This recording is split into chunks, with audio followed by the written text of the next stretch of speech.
எங்கள் வீட்டில் நெத்திலி கருவாடு தொக்கு பாருங்கள். ஃபஸ்ட்டு கருவாடு, வெங்காயம், தக்காளி, பூண்டு எல்லாத்தையும் ரெடி பண்ணி வச்சுக்கணும். வானலை வச்சுட்டு வானலை சூடானதுக்கப்புறம் எண்ணெய் ஊற்றணும். எண்ணெய் நல்லா ஹீட் ஆனதுக்கப்புறம் ஹீட் ஆகிடுச்சு, கடுகு போடணும். கடுகு பொரியும் பாருங்கள், கவனமாக இருக்கணும். கடுகு பொரிஞ்சிருச்சு, வெங்காயம் போட வேண்டும். பூண்டு, கருவேப்பிலை இதெல்லாம் போட்டு நல்லா வதக்கணும். இந்த உப்பு எதுக்காக போடுறோம்னா கொஞ்சம் சீக்கிரமாக வதங்கும், அதுக்காக தான். எல்லாருக்கும் தெரிஞ்சது தான், இருந்தாலும் உப்பு ஏன் போடுறோன்னு கேட்கக்கூடாதுல, அதுக்கு தான். வெங்காயம் நல்லா வதங்கினதுக்கப்புறம் தக்காளி போடுறோம். தக்காளியும் நல்லா வதங்குற வரைக்கும் நம்ம தொலை விட்டுட்டு வந்துடுச்சு. தக்காளியும் வதங்கிருச்சு, நல்லாவே வதங்கிருச்சு. அதுக்கப்புறம் என்ன போடணும்னு பாருங்கள். நல்லா வதங்கினதுக்கப்புறம் இது மஞ்சத்தூள் எவ்வளோ தேவையோ அவ்வளோ சேர்த்துக்குங்க. மஞ்சத்தூள் வேணான்றவங்க விட்டுடலாம். 2வது ஸ்பூனில் போடுறது மிளகாத்தூள், குழம்பு மிளகாத்தூள், சரிங்களா? அதுவும் உங்கள் காரத்துக்கு எவ்வளோ தேவையோ அவ்வளோ மிக்ஸ் பண்ணிக்கோங்க. நல்லா கொஞ்சம் நேரம் ஃப்ரை பண்ணுங்கள்.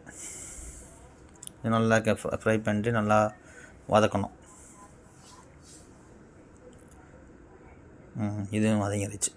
அப்புறம் நல்லா இது க்ளீன் பண்ணி வச்சுக்கிது, சுட தண்ணியில் போட்டு இந்த கருவாடை க்ளீன் பண்ணி வச்சுருக்கு. இப்போ அதை எடுத்து இதில் போட்டு இது பண்ணிவிட்டு தேவையான அளவு தண்ணி, அதாவது கருவாடு, வெங்காயம், தக்காளி இதெல்லாம் வேகணும் இல்லைங்களா, அதுக்கு தகுந்த தண்ணி வச்சா போதும். அதிகமாக தண்ணி வச்சிங்கன்னா கருவாடு தொக்காக இருக்காது, கருவாட்டு குழம்பாக மாறிடும். நம்ம செய்ய போகிறது தொக்கு தான். தொக்கே ஒரு அருமையான ஒரு டிஷ்ஷு தான் கருவாடு தொக்குன்றது. சால்ட்டு நீங்கள் உங்களுக்கு எவ்வளோ தேவையோ போட்டுக்குங்க. சால்ட்டு ரொம்ப ரொம்ப கம்மியாக இருந்தால் நல்லா இருக்காது. தெரியுமே உங்களுக்கு தான், உப்பு இல்லா பண்டம் குப்பை இல்லைன்னு சொல்லியிருக்காங்க. அதனால தேவையான அளவுக்கு சேர்த்துக்கிட்டால் போதும். அதிகமாக இருந்தாலும் தொக்கில் எதுவுமே பண்ண முடியாது. தண்ணியை ஊற்றி நல்லா நல்லா கொதித்து பார்த்தீங்களா, நல்லா கொதிச்சதுக்கப்புறம் எப்படி இருக்குது பாருங்கள். நல்லா ட்ரை ஆகி அந்த தொக்கு பதத்துக்கு வந்துடுச்சு.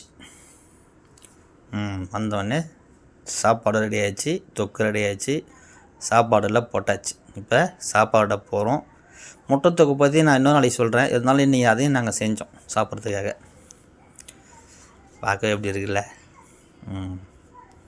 நல்லா பிசைஞ்சிட்டு கருவாடு மட்டும் தனியாக சாப்பிட்றத விட நீங்கள் அந்த சாப்பாட்டில் மிக்ஸ் பண்ணி சாப்பிட்டு பாருங்கள், செம்ம டேஸ்ட்டாக இருக்கும். நான் சாப்பிட்டேன் இல்லையா, அவ்வளோ அருமையாக இருக்குது. நீங்களும் இதே மாதிரி சாப்பிட்டு பாருங்கள், சூப்பராக இருக்கும். ஹலோ மக்களே, இப்போ கருவாடு தூக்கம் நாங்கள் எங்கள் வீட்டில் செஞ்சதை நான் உங்களுக்கு காமிச்சிருக்கேன். சூப்பராக இருக்குது. நீங்களும் வாங்கி ட்ரை பண்ணி பாருங்கள், அருமையாக இருக்கும். நல்லா நாங்கள் எப்படி செஞ்சோமோ அதே முறையை நீங்கள் செய்யுங்க, சூப்பராக இருக்கும். சேனலுக்கு சப்போர்ட் பண்ணுங்கள், சப்ஸ்கிரைப் பண்ணுங்கள், ஷேர் பண்ணுங்கள், லைக்கும் பண்ணுங்கள். வீடியோ பார்த்த எல்லாருக்கும் ரொம்ப நன்றிங்க. தேங்க்யூ.